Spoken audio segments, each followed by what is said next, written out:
Hello everyone and welcome to today's live stream. And yeah, I mean, you see it right here on the screen. You probably know what it means when you see this face, this particular screenshot. We are having a look at the Super Mario trailer. I wanted to do this since the trailer came out. I wanted to have a closer look at the character animation because there's so much great stuff in here. But you know, we here at Animator Island, we like to do the trends 2 weeks after they happen. So that's why we're looking into this with a little bit of a delay. But yeah, nevertheless, I'm very sure that we will find some really cool inspiration for our own character animation, because the animators at Illumination McGuff are really, really good, and there's some really top of the line animation quality going on here in this trailer. And yeah, I'm so excited to dive into this with all of you tonight. We have a couple people here. We have, oh, Oreo, the happiest notification ever. That's great to hear. Yeah, it's gonna be an interesting dive, and this trailer really made me so happy when I saw it the first time. Really so much cool stuff in it. Yeah, finding some inspiration and motivations, that is the goal. So everyone, let's jump into the Super Mario trailer and do a little bit of a character animation analysis.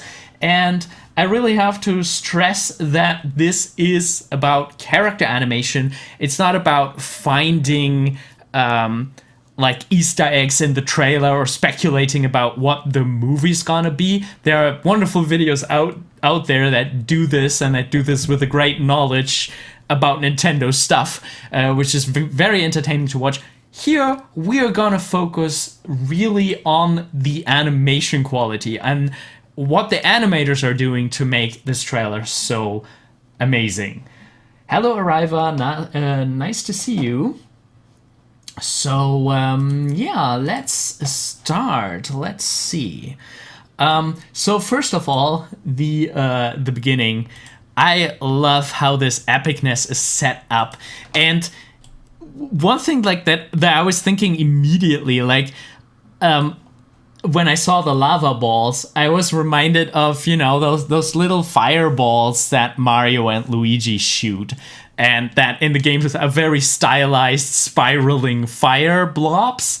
And here we have a fire blob that's like dissolving magma. Like the way how this hits, and you can see that there's still some cold parts, and they just slide on the surface. I really love this realism, how this ball like moves in on itself, implodes. It has this very realistic quality that I feel like we're not used to from a Super Mario anything, but it also helps to set up that there's like some real danger here. This lava is not some cartoon lava. This lava is realistic, hot lava. You better not touch this.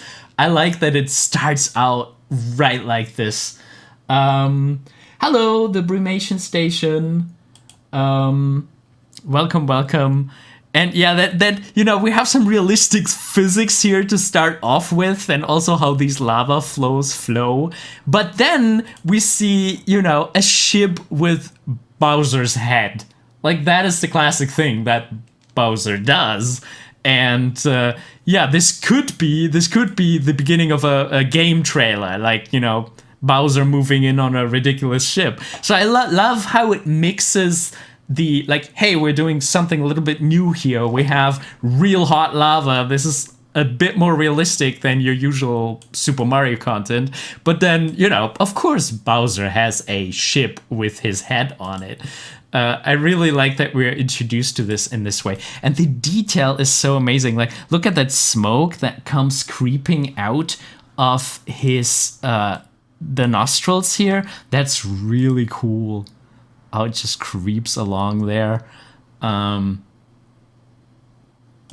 and then let's see the impacts here. The reason why the impacts are so harsh is because the spacings are so big right before the impact. So we can barely see the the first frame of this, like it's somewhere here, and then next we have this as a spacing, and interesting. So this is actually not the largest spacing. That's okay. That's pretty cool. Oh, and see the ground shaking. Like the moment it impacts, we have one impact frame, and then the ground goes down an additional frame. That's really nice, and it jumps up.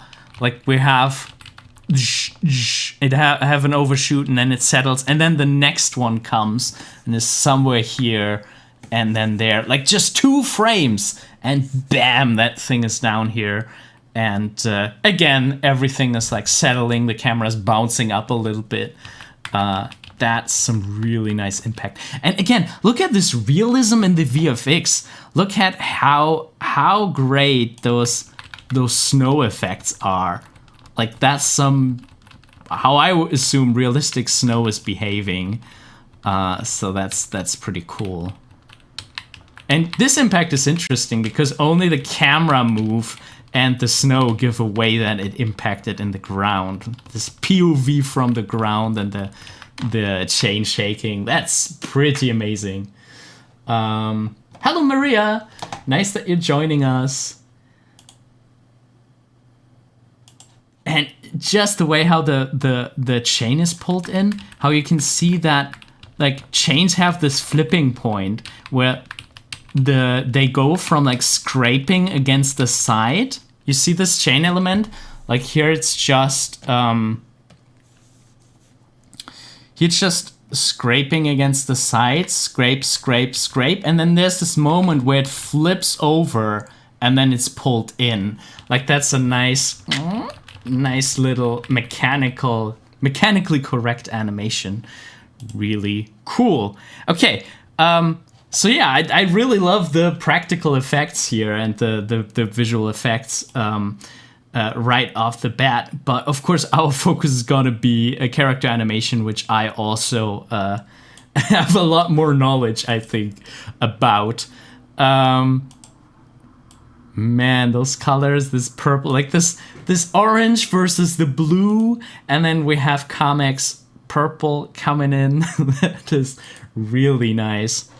Yeah, exactly, Hilly. Very, very nice colors everywhere. I was watching a live stream, I think this was 2 weeks ago, from the Pratt brothers on Twitch. Really amazing live stream from 2 brothers working in the animation industry. And Bo was analyzing the trailer.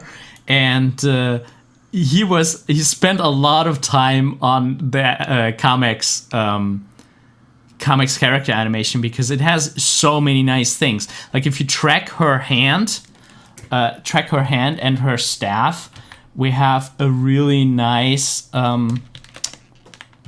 let's actually do this on the same layer. If you track her hand and the staff, we have these really nice swirling arcs. And they're coming in, counteracting each other. Like this one is moving this way and this one is moving that way. We have this nice counter animation that is so pretty and fluid. And on top of that, we have some really nice easing here. So yeah, we have these nice counteracting swirls in her motion, which makes it so flowy and magical. That's pretty cool.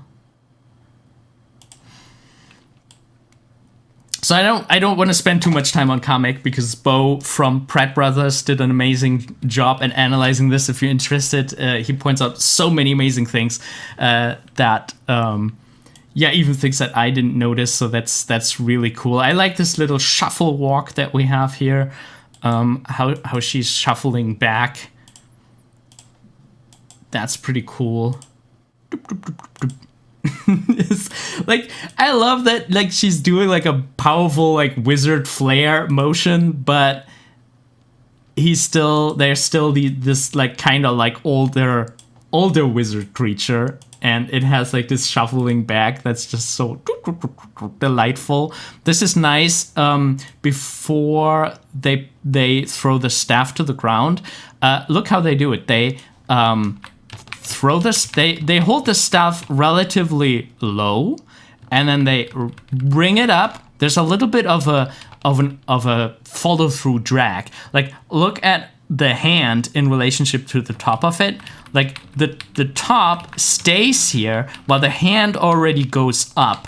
This gives it this nice weight, and this weight is also important for what's coming next. This throw through the ground, and this is really nice. They're opening the hand and sliding up while the staff is coming down, and then they use the moment they have the grip again, they accelerate it and boom, bring it to the ground. Like this is just basically a bouncing ball. So we have an ease here. Let's mark this, and a very cool variation of the bouncing ball. Add to the current sketch, we have a little bit of an ease. Spacings are getting larger, and then the moment they grab again, it gets slower. So we have like an acceleration until there's the grab again, and now we have a second acceleration with the spacings getting larger again. And it's not entirely straight down, which I find interesting. And here we have the largest spacing right before the impact. That is pretty cool. And then we have a little bit of a bounce up to really sell that impact, and then it's coming down again. Oh, really? In just one frame, we have like a one frame coming up and down. These are some very tight frames. Like, look at that. Like, on ones, this is 25 frames per second. We have this up, down, and it's so important. It's so important for the impact. That is nice. That's a nice impact. And then how the army reacts right after that behind them, that is pretty cool. Okay, so now we actually get to the King of the Koopas themselves. We get to Bowser. First of all, great silhouette. Center image composition, which is something that is a very strong choice, to have a completely symmetric center position. Like, that's one of the most like brick wall composition things that you can do, like the most in your face effect. But I mean, for Bowser, it just makes so much sense to have it that solid. That is a pretty cool shot. And then, with the heat flare, stuff gets blurry and sharp from the heat. That's pretty cool. And for his walk, like the special thing about his walk, especially, around here, how he comes down from this. Let's look for a point to track. So for a while, we have add to new current sketch. All right, let's make a new one first.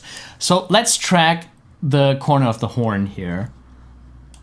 And so we have a long ease. Look at that. These are all very similar. We just had like a slight stray to that one side, but the height was held. So we have like this kinetic energy building up. Like there's the Bowser is up in the air from the step, and then the spacings get bigger and bigger, and then we have very similar spacings. But look at that. We're on 25 frames per second. There are only 1, 2, 3 frames for him to come down. And that's, on 25 frames per second on ones, that is a pretty harsh impact. And that is what makes his steps so heavy. That is what gives you this this effect that he's going like bam, bam, bam, bam, bam. And the second one even is softer, but the first one like bam, bam, bam. And the last one is a little bit softer, has a little bit more frames. Really cool walk. Yeah, just makes so much sense for this character, right?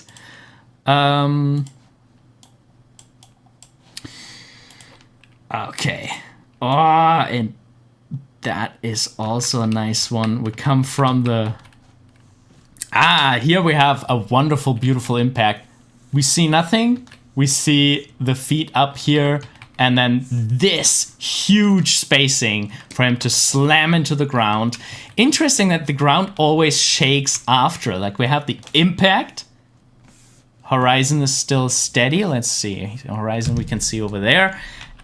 And then after that, it does this dip down again. Let's work on the same frame to current sketch. So it's dipping down and then it's dipping up. So we always have down and then slightly up and then it's coming back down again. Oh yeah, it's even settling a little bit longer. Like, it has a couple frames to settle for the horizon. That's a very good shake technique. I really like that. I really like that shake. And then, you know, the overlap here, that the tail, like, this side of the tail has an ease. It's coming down. Here, here. And then the rest of the tail is coming in with a delay. Like 2 frames after it goes tuck, tuck. Has those extra frames. That's really nice. And bounces a little bit up and to the side. And now the camera goes from a shake to going above the head. That's a really interesting thing. Like, to have the camera down low, have a character come up from above, and then go up the character. That's a very interesting choice. Let's have a look at that again.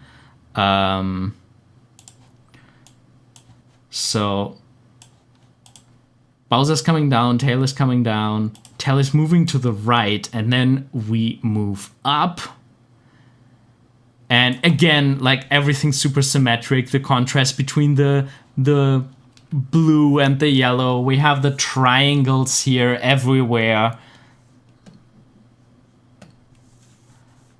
Triangle, triangle, triangle pointing to the castle. Those strong lines, really nice. Big dino butt, indeed, indeed.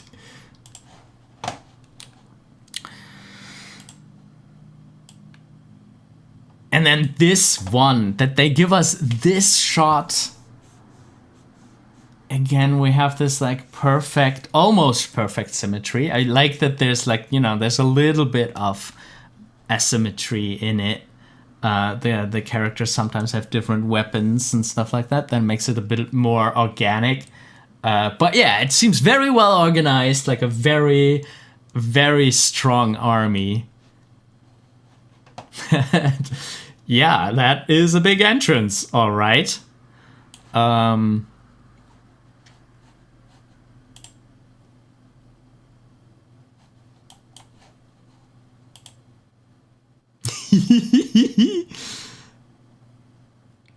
like that they have like little details that make them look different. I like the little shoulder pads here. That's kind of cute. It looks a little bit more like they're like, you know, doing skateboarding, but you know, have a little bit of spikes on their padding.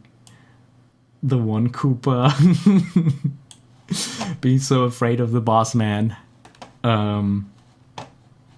That's really cute.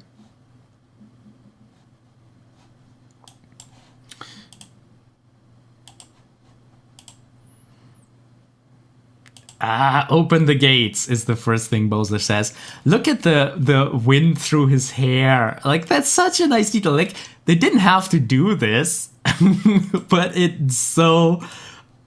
It fits the contrast between hot and cold. Like, you can really feel the wind going there. You can see Bowser's breath even. Yeah, so the contrasting... It will make sense that there's a lot of wind there because, you know, if the hot and cold are getting so close to each other, that causes wind. Again, you know, with the physical accuracy pretty high in this trailer. And I find it so weird how, like, you know, this is Bowser. So clearly Bowser. But somehow I feel like you can see Jack Black in it. Like, I couldn't even say what it is. How does he look like Jack Black? Like, okay, maybe like the eyebrows. But, I mean, Bowser does have these eyebrows. Like, I don't know what it is that they sell a little bit of Jack Blackness in the face. And they do the same with Chris Pratt in Mario. Like, I know there's a lot of outrage how Mario doesn't look like Mario. Mario doesn't have the bubble butt anymore. Oh no. But they nudge the face so slightly to look like the actors. I couldn't point to what it is that does it. Maybe it's the hair also a little bit. Like, you know, Jack Black has sporting some very wild hair recently. So I don't know. Yeah, I didn't, Hilly says, didn't even hear it as Jack Black at first. Yeah, the same. I couldn't pinpoint it just from the voice. I was thinking a little bit like, the voice seems a little bit not so deep. Like, you could have, I think, a very, very bass, deep voice for Bowser. I think that could also work pretty well. And Jack Black's voice is great, and he's also doing a little bit of a deeper voice than his normal voice, I guess. But yeah, there are a lot of people who really like the French version of the trailer because the Bowser voice there is a little bit deeper.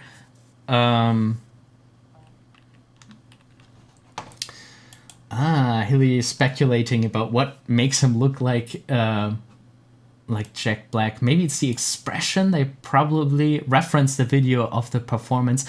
I think Illumination does video record all the voice acting performances, so that might be it. But, I mean, in general, this animation is so exaggerated. Like, look at the squash and stretch. Look at how much squash and stretch goes on there. Like, for open. And Bowser sports some chubby cheeks here. Oh, before they do the stretch, they do a squash. Like,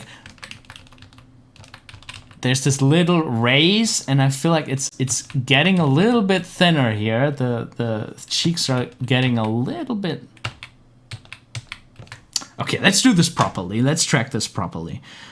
So, get rid of this. And get rid of this. Get rid of that. People also like Mario's voice in the French trailer. Yeah. Yeah, the French trailer seems to be a favorite. Hey, Sumant. Nice to see you. Welcome. Okay, so here. Bowser chubby cheek. And then add to new sketch. We have a little bit of a... I guess it's just a raise. I guess it's not a change in volume. But then we have this nice stretch. And I find it interesting how this isn't a complete O shape. Like, they don't need to put the mouth so much into like an actual O. I find it amazing how just this, like, they keep the corner of the mouth so clearly to what the other Bowser shapes are. Like, you know, with this dip here, and this corner here. So yeah, I find it very interesting how much they keep the corners of the mouth and how naturally it works for an O. Like I myself, I probably do O shapes, sometimes a little bit too explicit. Like I feel like I always have to hit the O, but O shapes also work in contrast very well. You know, if you pucker the mouth a little bit, if you make it a little bit smaller, that's enough most of the time. So yeah, really nice that it keeps all these corners in the mouth shapes. And the accent, like, they're so clear, the open and then gate. Those are like the two main, open, gate. Ah, this is so delightful. And look at his eyes, how he is,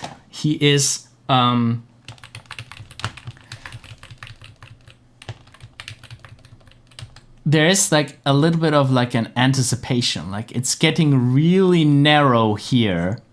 Really narrow eyes, and then in contrast we have this one where it's all the way open, and these shapes are just so great, and really hit that accent for gates. You know, the eyebrows go up in this moment. Really important for voice acting to not only do it with the mouth, but to do it with the whole face. And, you know, especially here, the character is shouting, so even more so.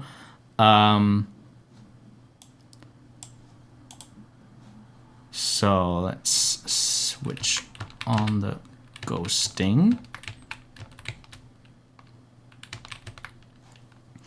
Yeah, so that's some nice contrast in just like 1, 2, 3, 4 frames. And see how nice the spacing is? Like, we have an ease here. Those 3, 4 frames are really similar. And the eyes are already opening up while the mouth hasn't started yet. The mouth is starting now. And then we have this huge spacing here. And then it's easing up here and coming down again. And then see how everything settles. Like it comes down from gates, overshoots, comes back up very slightly. You can see this in his the upper half of his mouth, the snout is coming back up again.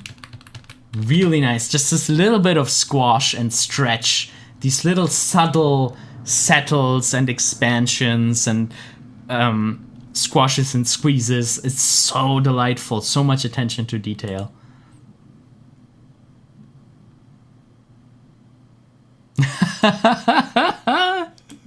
I love that the penguins, they don't really get to walk in like, for Bowser we got a big like walk, and here it's just like giant gate, giant gate, giant gate, and then like we have the slow opening of the door, and then we have fast zoom, which,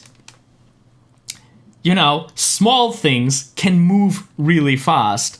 Big things are usually slower to start. So we have this contrast even in the camera. Before we see the penguins, the camera already switched to like small fast mode. That is really nice. And how like the king is very still, doing like a very strong power pose, and then the penguin on the right, to make the scene more interesting, has this like just a saddle. And look how much subtleness there's in this saddle. The character's dipping down and then to the left very slightly, so down to the left, and while he's dipping to the left, the arm is coming in to the right. So we have the slightest counter animation. That's really nice. Good luck with your big project, Maria. Nice that you could pop in. And the other penguins, how they're coming in, they have these very small steps, like tuk, tuk. They come in. Tuk, tuk, tuk.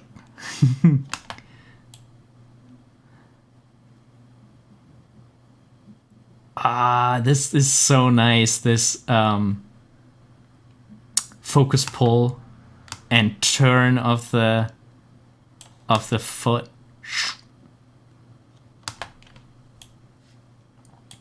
Let's see if there's anything special. Oh yeah. So in this one, look at the nostrils, how the nostrils flare up. I think they do that a couple times with the penguins. Like you can really see that in the nostrils when they're breathing out, which is pretty cool. There's a little bit of steam coming from it too.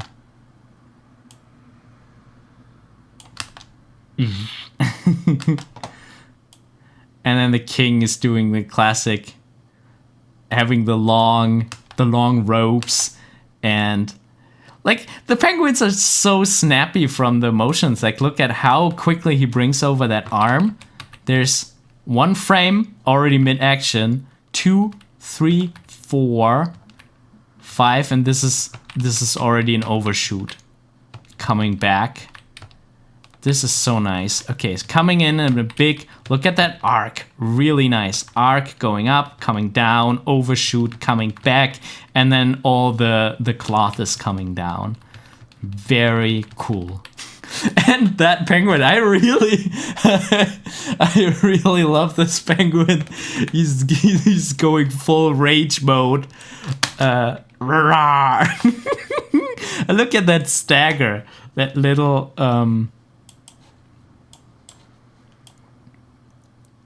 look at that stagger mode.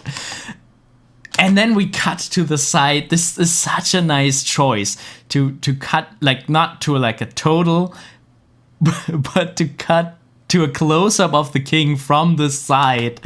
That's such a nice choice, and see them all go past him. And then this little smile right before the cut. Little smile, and the head is just going up very slightly. Like look at those slight head motions. Really nice. Like they have a purpose. Like what I often see in 3D when people try like this kind of keep alive and like, you know, try like a subtle shift. It very often dips into this like where it just goes a little bit and like wobbles around. But here's like really like I need to keep my eyes there, and then I have this slight smile coming up. Like it's tied to inner processes. It's tied to like, let's go on. It's going to plan. And like to have this, even in the little settles, even in the subtle motion, have impulses and acting moments. That's really great, and I think that's what makes this animation and many animation on this quality level so good. The contrast of that fight, just so nice.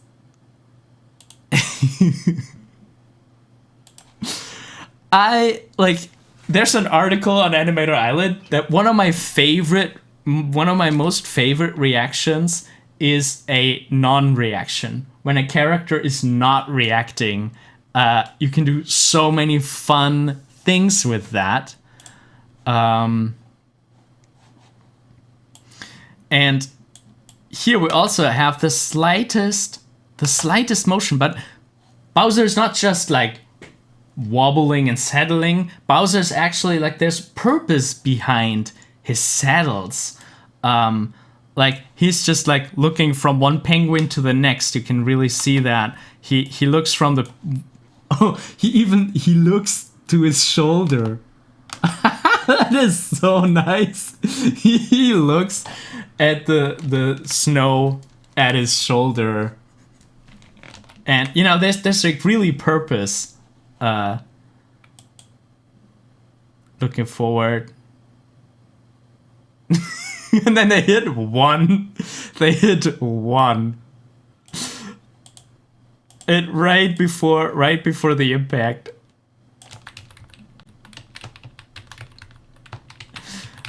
Okay, it makes a lot of sense that he's already a little bit reacting as if trying to dodge it.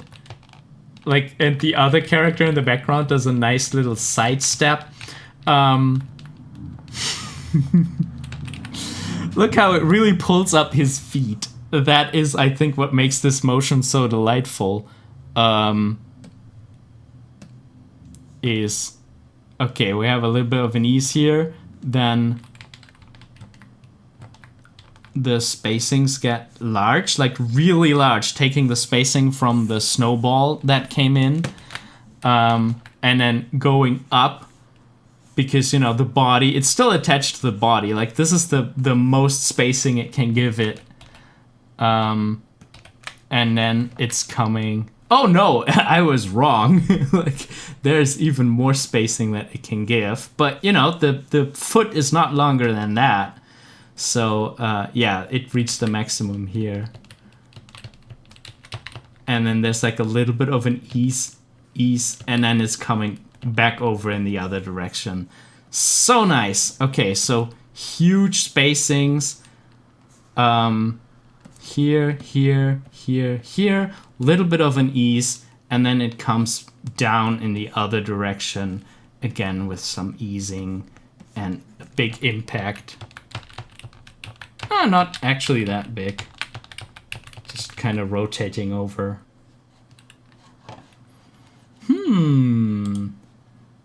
Hilly spotted some weird purple smoke around this one. Yeah, it almost looks a little bit like... Oh! You know what this probably is? There's probably a moment in the movie where the Magic Cooper. In German, they are all called Kamek, so I don't know if that is the real Kamek. Is dissolving. So they were probably standing here, and then they purple smoked out, and then it hits the remaining Koopa behind them. That is very well spotted. I wonder if this is gonna be like that in the movie. We're gonna see. New sketch. The one with the eye patch. Look at him. Looking around, lifting his eye patch. Like, oh, what happened there? Oh, was she with both eyes? That's really nice. I just love the whole, like... I find it cool how they give Bowser so much presence and so much stage, and Bowser gets the fire behind him and everything. But they are doing a lot for the penguins too, which, I mean, also gives you a bit of a contrast that is comical, because they are tiny, small penguins, but they still presented with as much grand pictures and moments as Bowser is. And then there are the moments where they're really weak, like with the snowballs just hitting and doing nothing. So, yeah, it's so nice that they have this shot in here. And you always know on which side you are. You always know, like, okay, orange, purple, that is Bowser's side. Blue, we are back with the penguin. Even if it's just a detail, we know on what side we are right now. And that contrast between the quick, like, whoop, it's up there, and then there's this slow, like, it's just a taste of her power. Do you yield? There was the nostril flare again. The nostrils just slightly expanding after the dialogue. That makes sense, you know, realistically. After you set something and you don't plan on speaking any longer, they're very often it's like this breathing out after the dialogue. Especially if you set a long sentence and the air is not quite done yet, you're gonna press out the rest of the air so you can start talking. Like, before you're gonna start talking next, you're gonna breathe in again. And you know, that is stuff that you see in feature film quality animation. Like, that is nothing that they would put into like game animatics most of the time. Also look at his eyes, like those tiny eye dots, left, right. And while the eye dots are doing, the eyelids are coming in just a tiny bit more. Really cool. And then they all do the hero pose. Go from like kind of like all samey, looking over to the king, and go like, ah, we're gonna look at you. Oh, that animation, like every shot of Bowser is so. Oh. The snap, how the eyes snap open in these 3 frames. There's a little bit of an overshoot. Okay, so for this little up, down, bop. By the way, you know, bouncing ball patterns all around here. You know, for everybody who wonders why you need to practice the bouncing ball, it's because it's everywhere.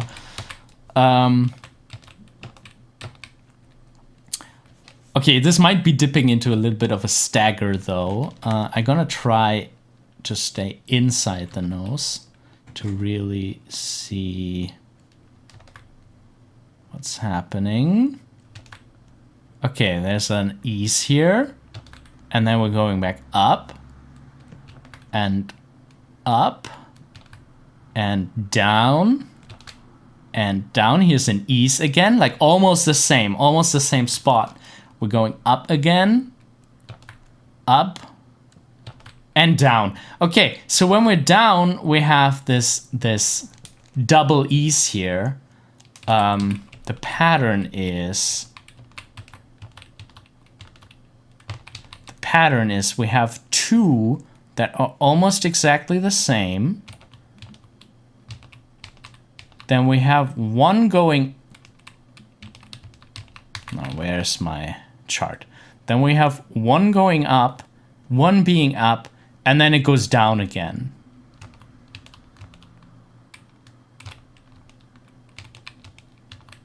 So we have an ease frame on that side, but not here. So this spacing pattern, this timing pattern is slightly asymmetric. I love it. Yeah, the way his eyes pop. I already said it a couple of times. I can only say it again. I absolutely love that too. And the also, like, not only how the eyes release, but also the mouth. We had the lips, the jaw pressed firmly against, and look at how this release looks. Like, there's nothing moving here. There's nothing moving in this general area because the lips are tightly sealed for the laugh, for the they are so firmly pressed together. And then for the release,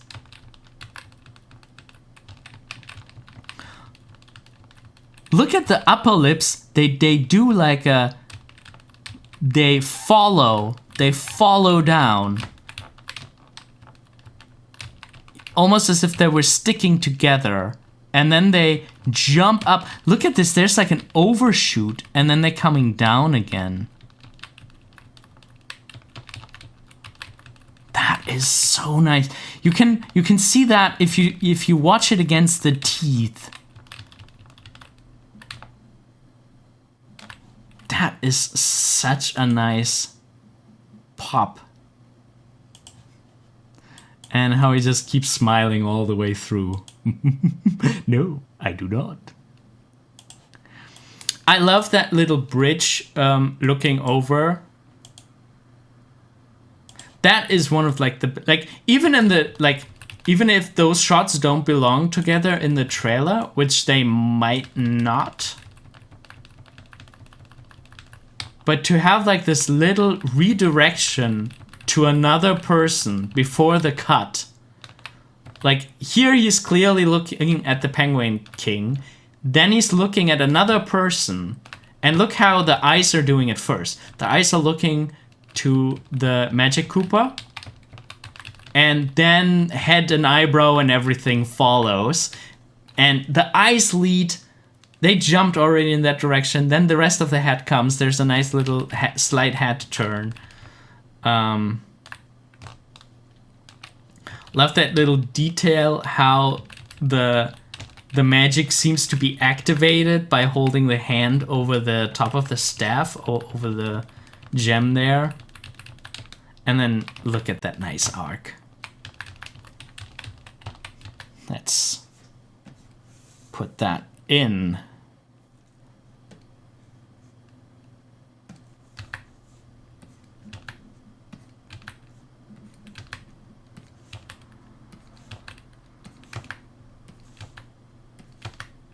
A bit of an ease, and then, look at this huge spacing. I find that so interesting when 3D gets this this fast. Oh, look at this huge arc, and how important this frame is. It's so important to see it up there. Like, without that frame, it's one frame. It's literally one frame. Without that frame, we wouldn't have seen, we would have assumed that it was a very flat motion. But because of this one frame in this 25 frame per second film, we know that the arc is like this. Really cool. Hilly asks, so try lead the eyes before a head when animating. Yes, most of the time you will do that because the eyes are just so much quicker. Even if they cannot see what's behind them, for example, we very often look into the direction first, even if whatever we want to look at is behind us, and then we turn. Very often, if I would hear something over there, I would probably... Yeah, the hand motion would be a lot slower. Like, even if it starts at the same time, the eyes will already be there, and the head will still do, like, overshoot and everything, and ease out, ease in, and all these things. So, yeah, you usually have the eyes go... And then or while the eyes go like that, the rest of the body starts to ease, starts to turn. That happens very often, yeah. And then it's held there. That's such a nice sweeping arc. Really love it. Oh, let's keep this one. We just wanna get the screen empty.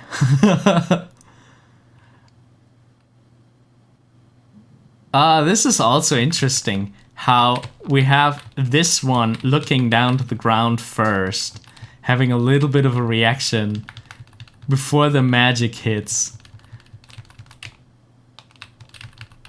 And there's a little bit of a delay, like this one already went up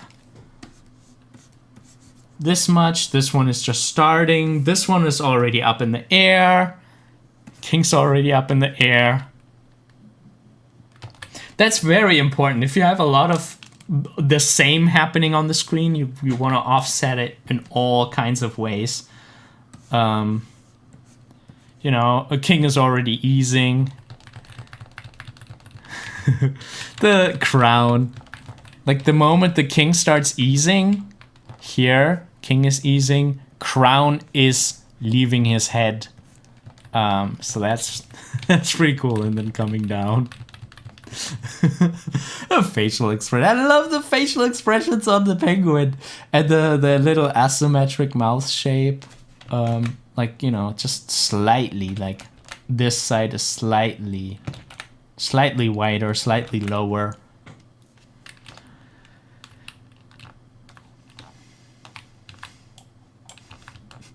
I love how it's mostly the Magic Koopa and Bowser, and the other Koopas are just kind of like, The boss is done doing their magic stuff.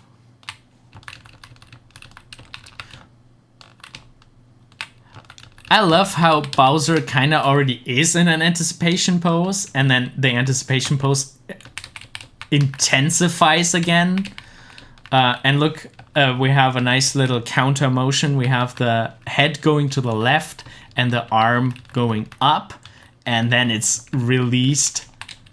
And for that, we also snap from an ease. Let's draw that in. Okay, so we had all this easing here, and then we have huge spacing. Boom. And the snout kind of stays here. It even goes back. Like, this is an overshoot, and on the overshoot, the fire starts. And next time we can see where the snout it's doing an ease over here. Camera's moving, that's why it's very difficult to tell. It's probably held. I think it's the camera that is moving. That has a great impact. Really fits to the fire here, to the fire breathing. And again with the realistic, very realistic effects. Look at how that hits and goes off the ice. Again, I'm no expert for VFX. I couldn't tell exactly why this looks so convincing, but it is so much fun. And look at how the shock wave comes, the dust wave comes in, and how it swallows the light. Like, that is so beautiful. And there's still firelight coming from Bowser. He's still doing it. And then it fits so nicely in the transition. We have this focus point here, and then at the same spot we have the Power Star. The Power Star is not reacting. Like, the Power Star does have eyes. I wonder if the Power Star will do anything in the movie. If it could, like, respond to Bowser or blink ever or something like that. But I guess it's just an artifact. This animation is so nice because I feel like it's a very good mix of raw evil power, but he's also a little bit like an excited child, like this these fists, like these shakes here, this trembling from excitement. That is such a nice touch, and goes a little bit against his grand evil appearance. Yeah, I love how snappy his motions can be. Look at that. Like, okay, ease up here. Boom. Quick motion. Big spacing. Coming up, like, going down and coming up again, overshoot, relaxing again. And how he's like almost talking to an audience, like going left and right, finally.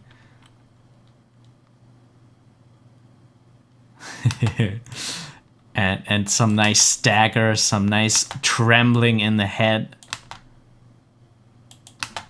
That is so nice. I love Bowser so much in this one. I'm really looking forward to it. Oh yeah, that animation. Mario is finally coming in. And again, I feel like there's like a great mix of cartoony, but there are always some realistic elements that contrast that again. Like, one of the biggest things I found, like, look at how Mario is like rubbing his shoulder. That is how somebody who feels like, oh, do I have like my shoulder a little bit dislocated? Like, I overstretched it. Like, that's a very realistic motion. And to do like the, look how the shoulder blades coming in. Like, you can really feel like, you know, there's a real skeleton and muscles underneath there. And, you know, it's not just a cartoon character that like is magically fine after such an impact. There's this very realistic kind of how a realistic person would treat an overstretched joint, which I find so interesting. Yeah, Adachi, this is a trailer for a new Super Mario animation film that is coming out next year, I think. I think it's still a while. It's made by Illumination, the French company behind Despicable Me and the Minions and stuff like that. And somehow they got the rights to make the Nintendo movie. There was some stuff that I still wanted to say about the flight here. Look at how he comes out there. He comes not out there. Let's make a new drawing.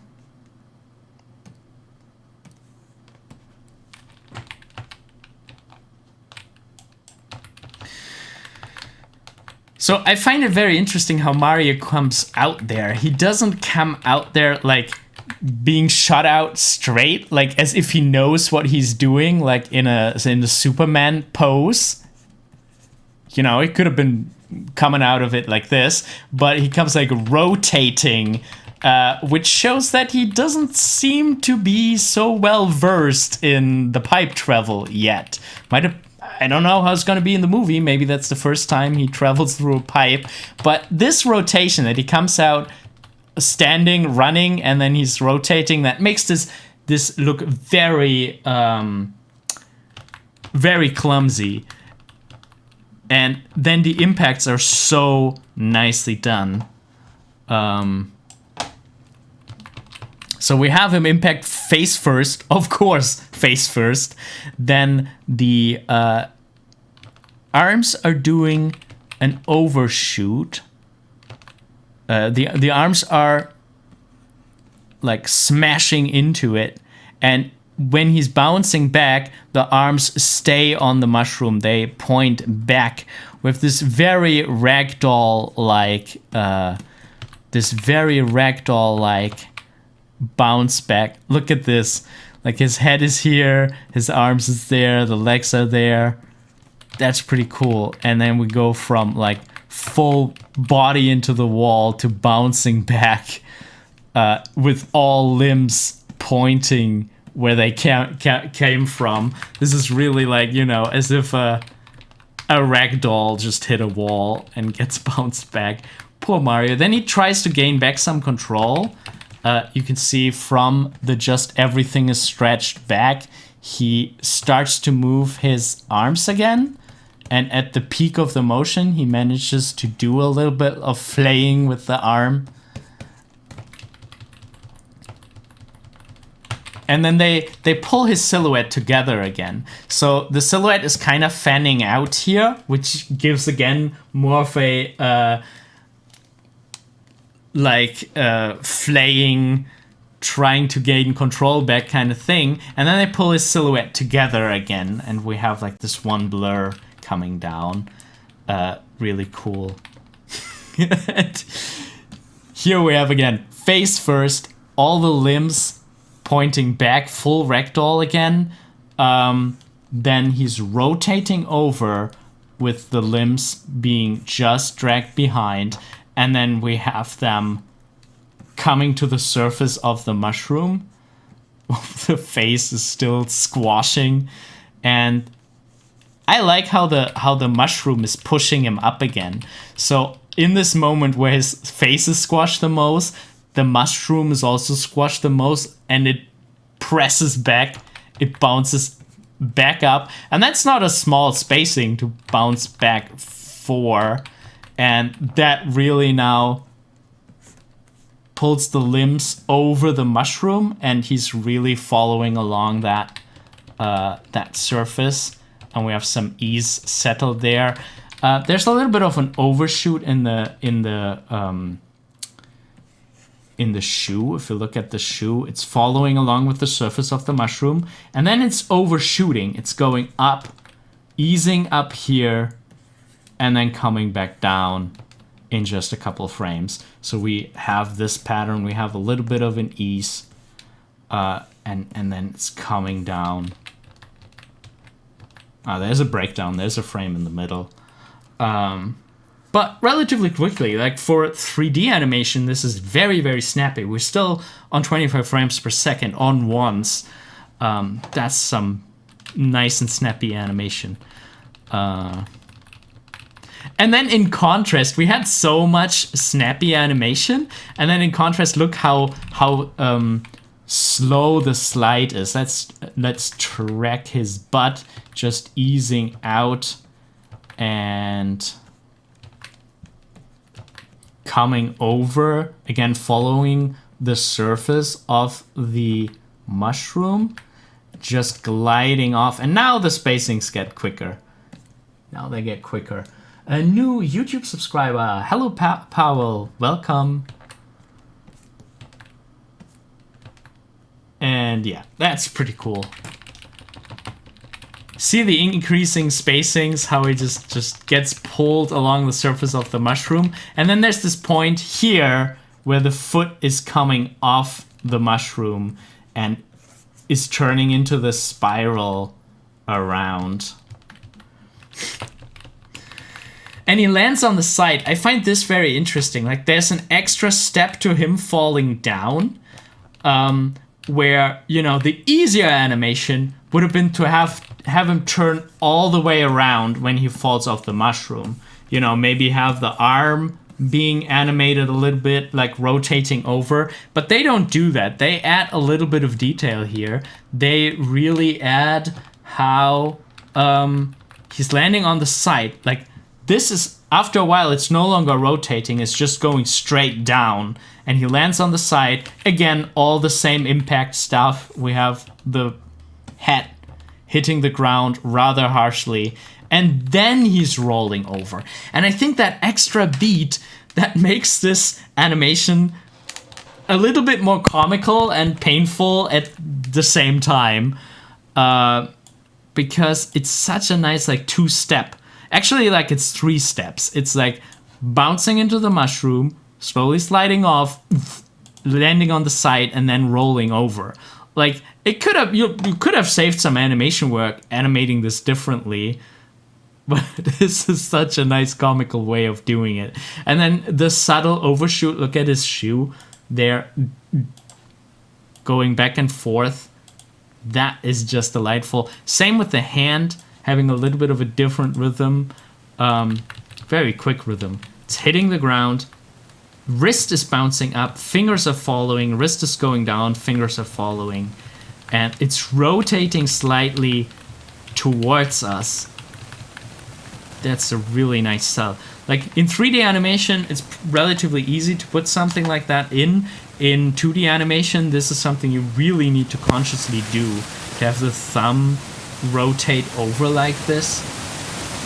Really nice. It goes, most 3D animations work on once. I haven't really heard a lot about it. Yeah. 3D animation is usually done on once, unless you have something like the Spider-Man Into the Spider-Verse, where they animate it on twos, and sometimes even on threes and fours. But what 3D animation, a lot of, how do I say this? A lot of more boring 3D animation has, doesn't dare to show stuff for only one frame. Earlier we saw, with Kamek's staff, we had this moment where, where is it? Where she's pulling up the staff. Here.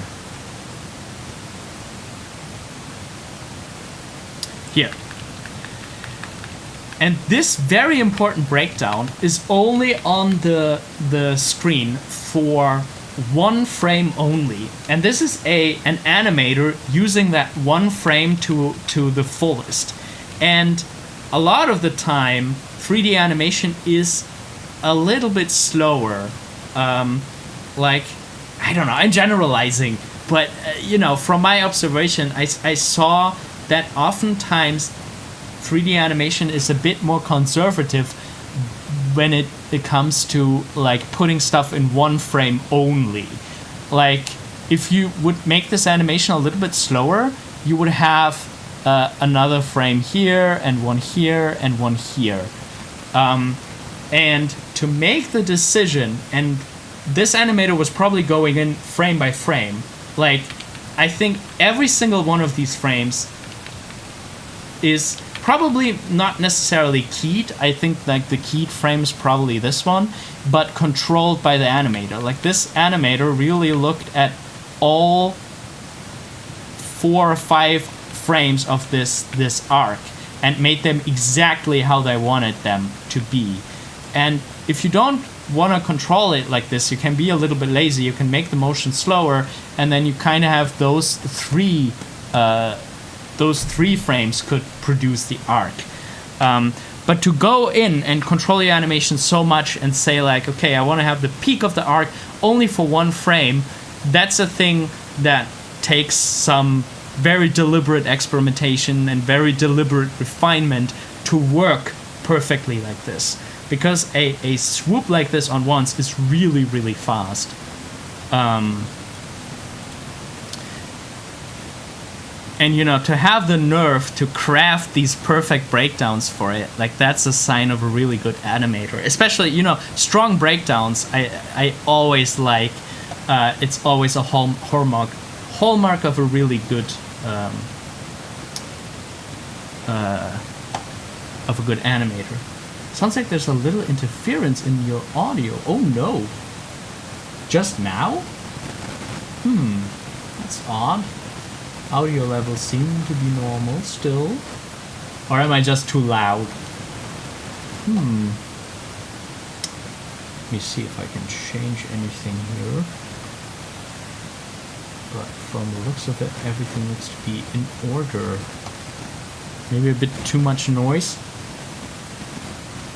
Been there for about a minute or so.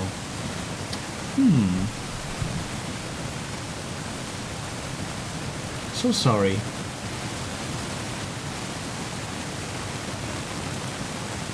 Yeah, having control over your keyframe seems so complicated and advanced. Yeah, but that's the journey that you have to make as an animator.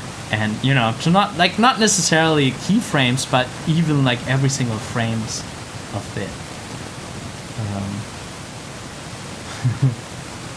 Well, there's no rain here currently, and no wind, so I don't know.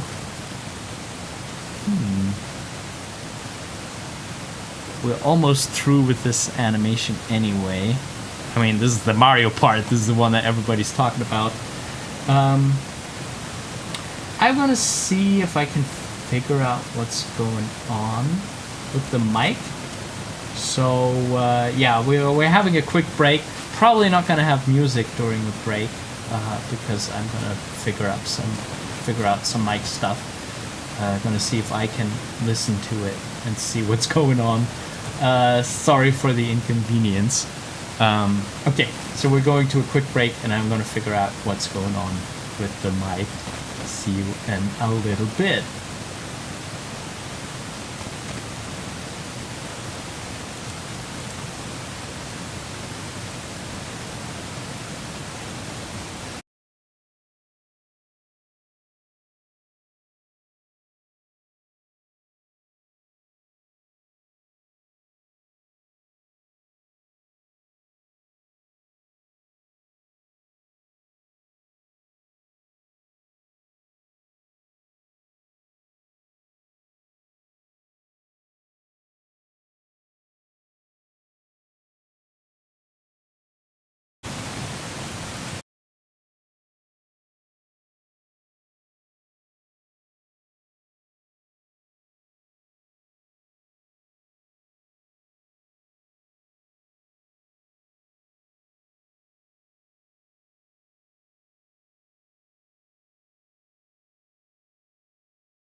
right.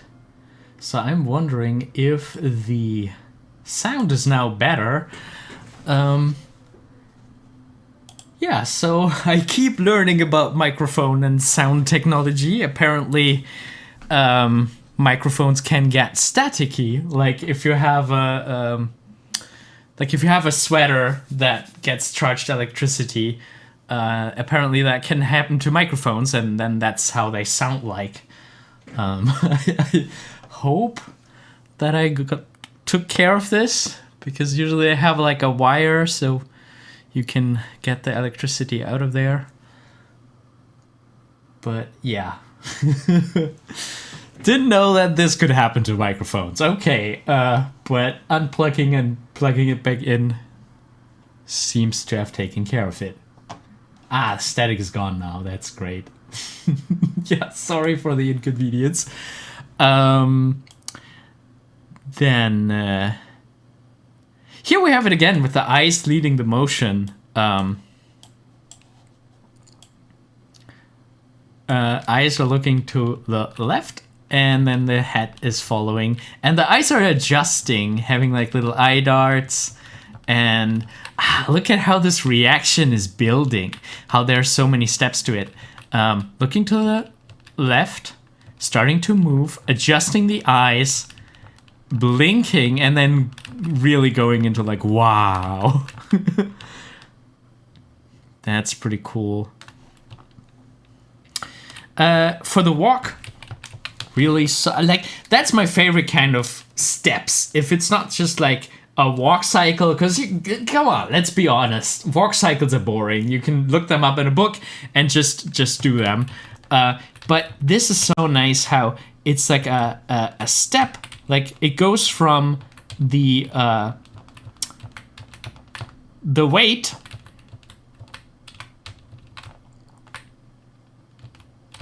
weight being evenly distributed on, like, both feet got planted. The center of gravity is in the middle of the base of support, which is down here.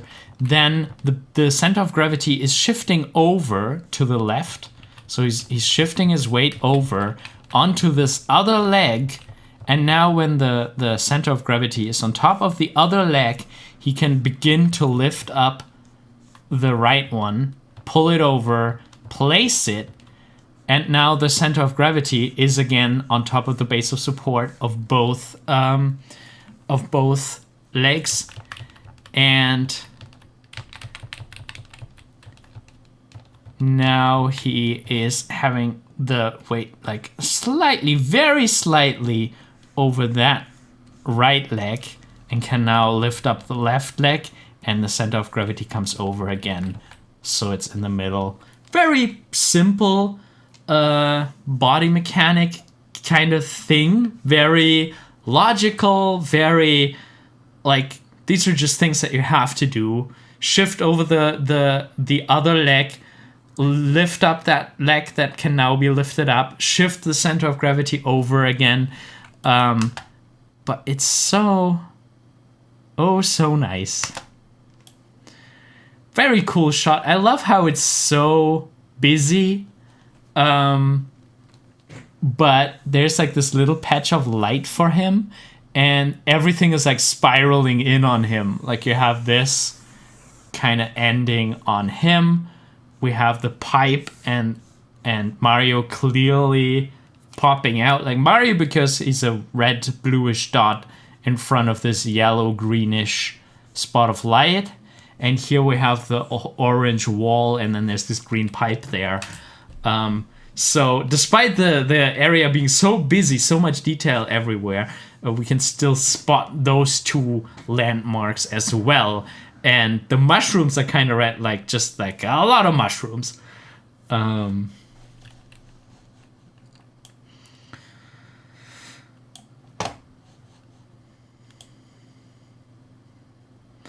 Interesting how the next shot kind of has the same swirl. Like I feel like this kind of fits right on top of it once again, and it's leading us to Mario's face.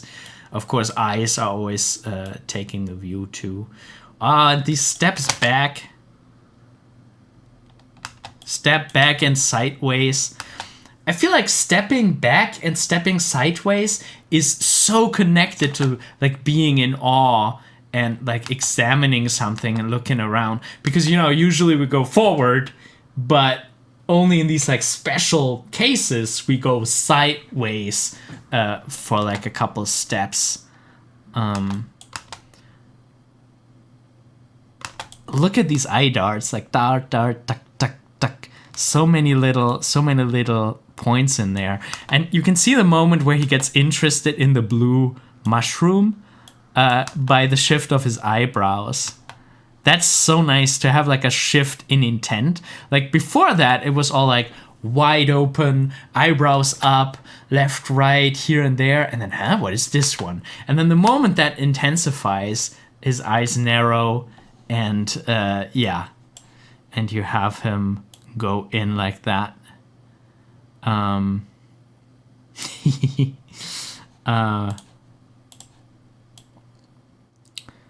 Love this finger spread here. Like, look how it starts. We have like the pointer, the pointing finger, and this one clearly come out. The rest is grouped together. That's really nice. And then we have them fan out. Like there's this moment where they all like a swirl. They're all a swirl together. And then there's this moment where they all become individual points. And where they are outstretched, a little bit overstretched in some moments. That's just so nice how it goes from a unit to this pointed form and back again. Like the moment he's scared, look, the hand becomes one unit again with a little bit like of an interest break in that finger here. the eyes getting smaller for this like shock reaction. Mm-hmm. Just for a frame before we cut. That's such a nice touch. And the toad being all like, ah. Look at the contrast in Toad's pose. Okay, Toad's coming out like this. Oh, and really pulling up the elbow here. Love it. And then there's a moment where the elbow here was leading so far. Now the hand is coming up and taking over. The elbow is now vanished somewhere in there. And we have the hand. I love this kind of handoff. Like you had the elbow leading here, elbow leading. And then there's this moment here where it starts rotating around the elbow. And then the hand starts to lead. And that is just such a nice thing. And then the hand waving back and forth. Really cool. Look at the moment the spear comes over. It kind of stays back there. It rotates a little bit out, but most of it is happening here. And it's pretty cool if that happens. If you have like a main gesture and everything else kind of takes the back seat behind that. And of course, there's really strong lip sync shapes. And meanwhile, Mario's also like bouncing around. That's a pretty strong bounce. Look at that. So here we are again with the bouncing ball. We have an ease here. Coming out of that, going into spacing's getting larger and larger. And larger. Here's a peak. Then it's coming down from the peak, just like the bouncing ball. And going down very far, as if he's falling over. But then catching himself. Look at the arms. So this is very interesting because we have this one arc in the head going from here to there. Here we have the peak again of the head. Have a little bit of an ease. Spacing's getting larger. Ease, bouncing back up again. And then easing and falling one more time. Oh, interesting. In this next shot, he's already on the ground. So the trailer cut some time here. But look at what the arm is doing in this time. So we have a peak for the head. So here's a peak. The arm reached the peak 2 and is now going down with a big spacing immediately. Going down here, going all the way off screen. And then coming up for the next peak, reaching it before the head. Okay, so first peak, they reach pretty much at the same time. Only the arm, the left arm is leaving a little bit quicker, going down. And then next time, when the head is down, the arm already comes up, hits the peak, and then the head follows. So the rhythm is a little bit off sync. Like, he's not like everything is going up, everything is bouncing up at the same time. It's one after the other. It's head hitting the peak, arm just hit the peak, goes down again. The other hand hits the peak now, stays up there for like an ease, while the head is already on the way down. So it's all a bit chaotic. Like, stuff is not reaching the peak at the same time. And then there's still so much subtleness after this. Like, look at how the feet shuffle out there. And how he, like... He uses the hand like a foot. Like, the moment everything is still here, he's pulling the hand up to give him something to push against. That's a nice little shuffle back. Love the pose in the toe, like being like super dramatic. And then the moment where you realize like, you're just building on the existing pose, shuffling over, having the realization in the face, and being like, oops. Having this like going contrast, going from wide presenting to like, oops, coming close together, and then relieved. I like how it builds on it. Like, we have the biggest contrast. We have the biggest contrast going from this one to that one. And then we have a tiny, comparatively tiny change to, whew. I like when poses are stacked like this. You have big change, small change. Like, that gives you a little bit of a different, like, rhythm throughout the entire animation. If everything is like big, coming together, big again, coming together, big again, then you might think this is very dynamic, but it gets boring. If you always go big, small, big, small, big, small. But if you go big, small, small, small, big, small, small, big, big. Like, it just feels so much nicer if you have that variation in there.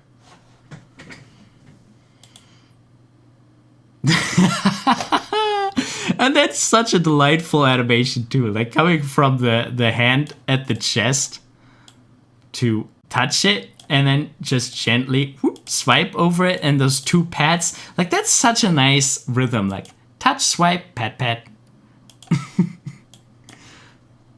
Touch, swipe, pat, pat. And somewhere in there, offset, you have the head coming in. So it's like all kind of offset. The hand goes down the curve, then the head follows in, while the hand was already on the way up for the pat.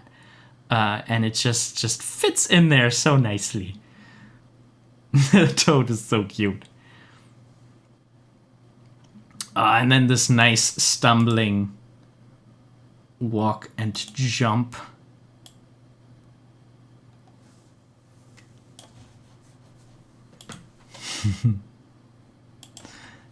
Look at the bouncy walk, like how huge the bounces are. I mean, okay, he's coming off a mushroom here and gets squashed, stretched a bit. That is such a huge distance. And And then coming down again. Very cartoony. Like, you know, a human wouldn't have that much of a height distance that close to the camera for the jump, for a walk. Yeah, that poison mushroom reference. And then look at how the Marios jump. Like, compare it to the animation in the game. Like, Mario would not do this kind of stumbling over. There are some games that do stuff like this. Like, Assassin's Creed has a very nice reacting to the environment thing. Like, the characters in Assassin's Creed would sometimes use their hand to stabilize themselves. You know, especially the climbing in Assassin's Creed games is always really good with finding where to place the hands. But this is something that wouldn't happen normally in the Mario game. You know, climbing with your hands in this way. And it's kind of happening for the same reason how we saw the other, for the other walk. It's to make a larger base of support.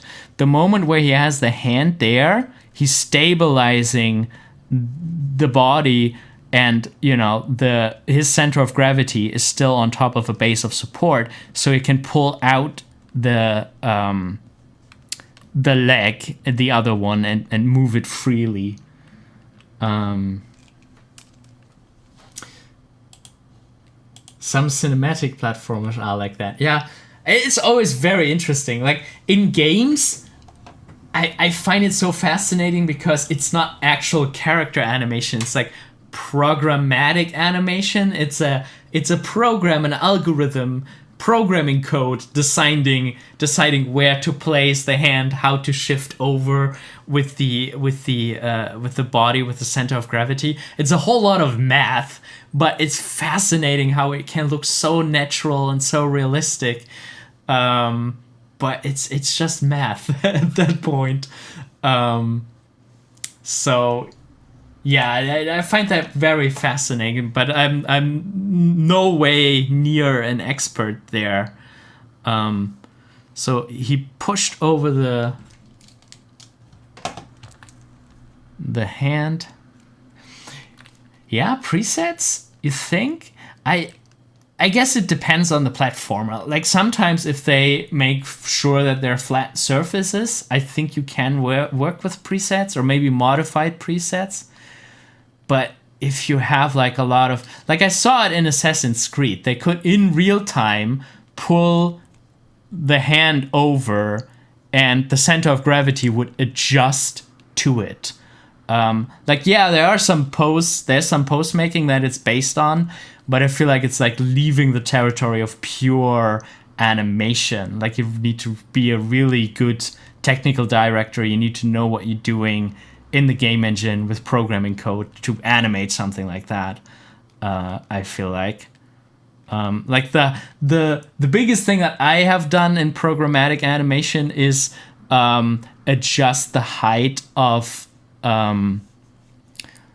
like, you know, if you have a character rig in a game and you put them towards stairs, like that I've done with IK, and I try to have it react slightly to the shift in center of gravity, like to have him maybe slide a little bit over and stuff like that.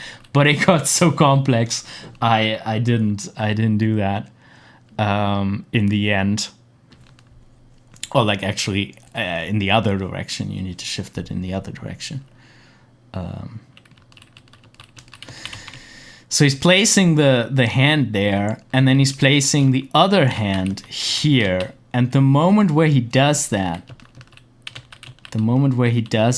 he creates this more stable portion here and pulls the rest of the center of gravity over to that side, like a pivot, and then coming in with the other foot real quick to have that stable stand again. Or like more classic walk, I guess. And some nice jump anticipation. Yeah, and a very classic jump and run animation. I wonder if at some point they will do like the... It's so interesting, Mario's and jump animation, because he just snaps with one frame. Like the Super Mario 64 animation is really interesting because he snaps into it relatively quickly. And it works. It works in 3D that he, you know, pulls up the hand super fast, super responsive to the player, which, you know, in game animation is a big factor. The animation needs to immediately react to player input. In film animation, you can have like a slow 4-frame anticipation. 1, 2, 3, 4. You have a lift off here. And how it transitions to the walk. Like, it comes over for the landing, and then he pulls the leg over immediately for the walk cycle, run cycle. And this is also very interesting how this just one frame pulls him a little bit closer to the ground than a normal run would do, and then pushes him off very strongly, and then we have that jump here. Ah, so nice. Very nice. Yeah, Hilly, really good idea. Examining game animation. Could be several streams onto themselves. Definitely.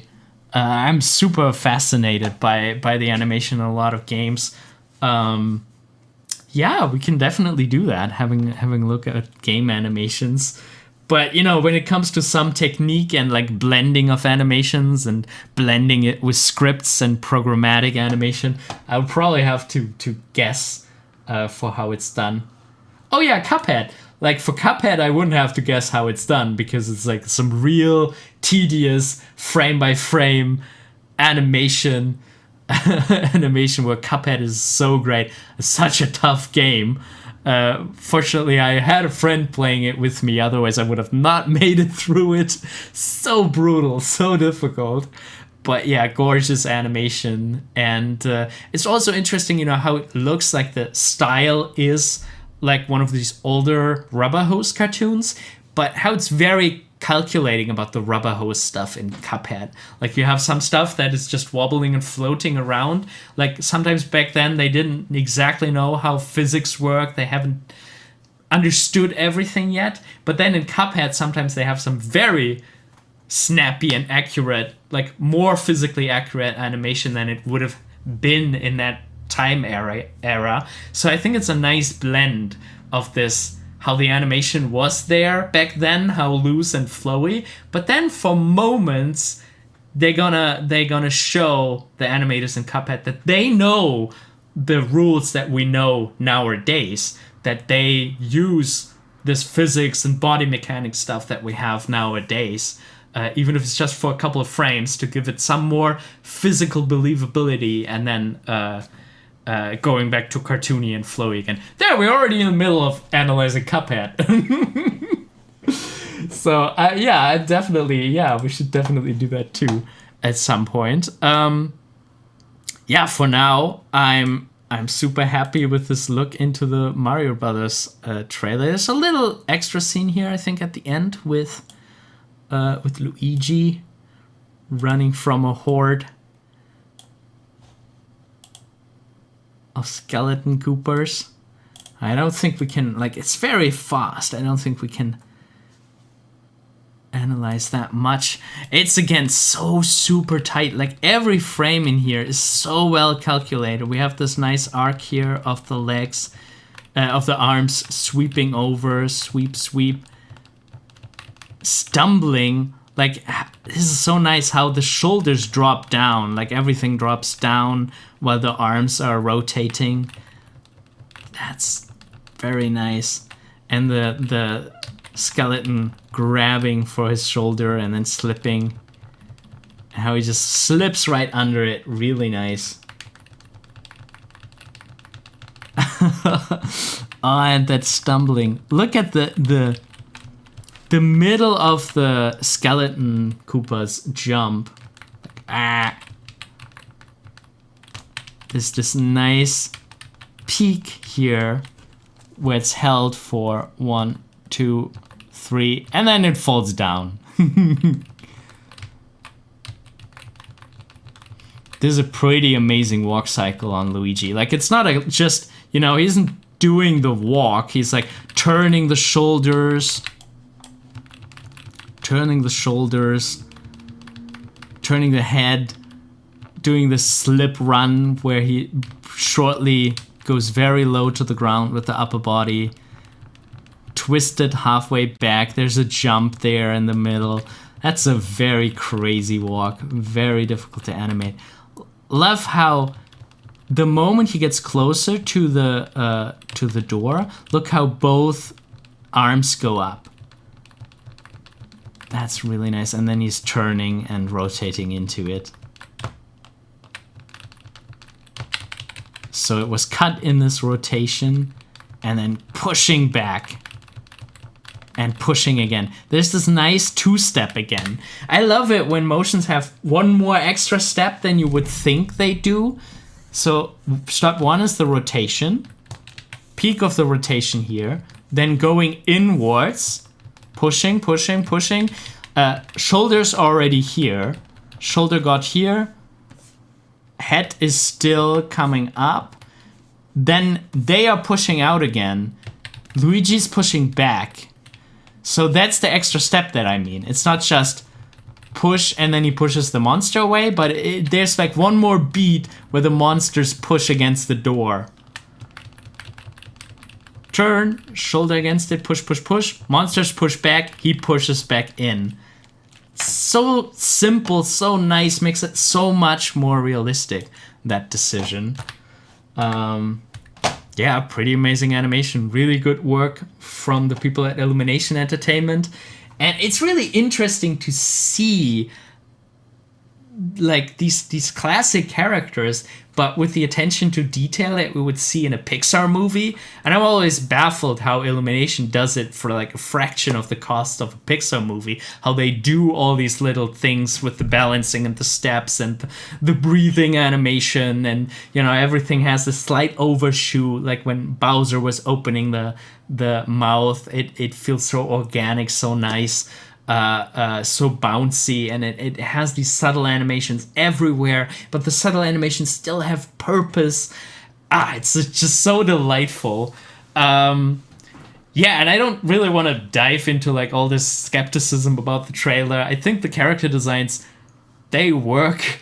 I think it's very interesting that you can see just a hint of the actor in there.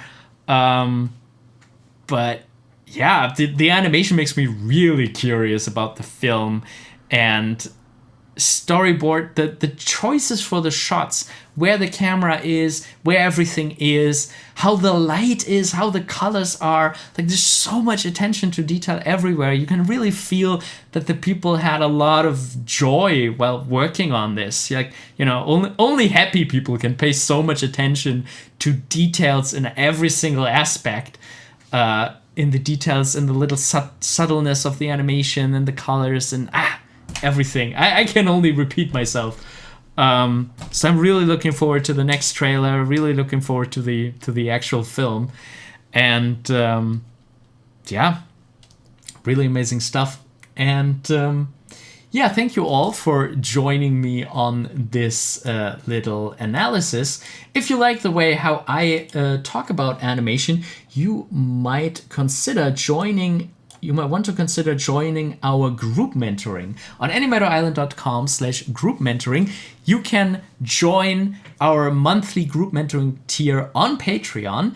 And yeah, this gives you access to a monthly group mentoring call where you can submit whatever you're currently working on. That can be an animation, can be character design, and I will analyze it, annotate it, gives you tips and tricks on how to not only improve that specific project, but also to improve your skills and sharpen your skills in general, coming up with strategies, coming up with exercises for you.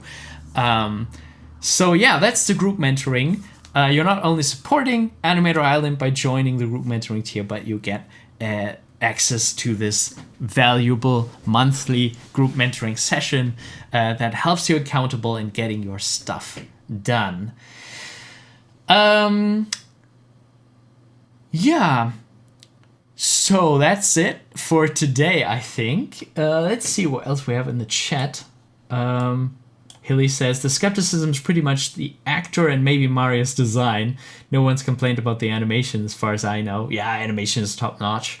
Yeah, about the actor, like, I personally also agree it doesn't always have to be Chris Pratt and Jack Black just because they're known names. I mean, Jack Black probably has a blast voicing Bowser. Like, that's just... that must have been a dream of his. And you can also feel that in his performance and stuff. But yeah, and especially because in Nintendo games, I find it interesting how they often worked with more unknown actors. So people who just kind of slid, like they were there at the day of the recording and then they became Luigi's voice. Like, I find that interesting how, you know, you would think a company like Nintendo has like big casting processes and everything, but even still nowadays there are some voices who are just a sound designer who happened to be in the studio at the day. And yeah, I mean, it's gonna be unusual to hear Mario talk in a normal voice, more normal voice. But I can also understand how for a feature-length movie, you probably can't have him talk in this exaggerated voice. Maybe there would have been a ground in between there somewhere. But yeah, in general, I do hope that more less famous voice actors also get a chance to voice in big movies. But yeah, I mean, that's how Hollywood is. They think that just because Chris Pratt is voicing it, that there are more people gonna go there. I don't know about that. Yeah. So thank you all so much for joining in the chat today, especially Hilly. It was wonderful as always. Have a fantastic day, fantastic evening, whatever it is in your part of the world. And yeah, all of you, keep on animating, get inspired by stuff that you like, throw it into Sync Sketch, throw it into something where you can analyze frame by frame and try to pinpoint what it is. I think that's just such a fun thing to do, and you can learn so much for your own work from it. Yeah. So yeah, we're gonna see how it works out with the voice. It goes. Thank you so much for joining. Thank you all so much for joining. I gotta go now, but I'm looking forward to the next live stream. And yeah, talk to you then.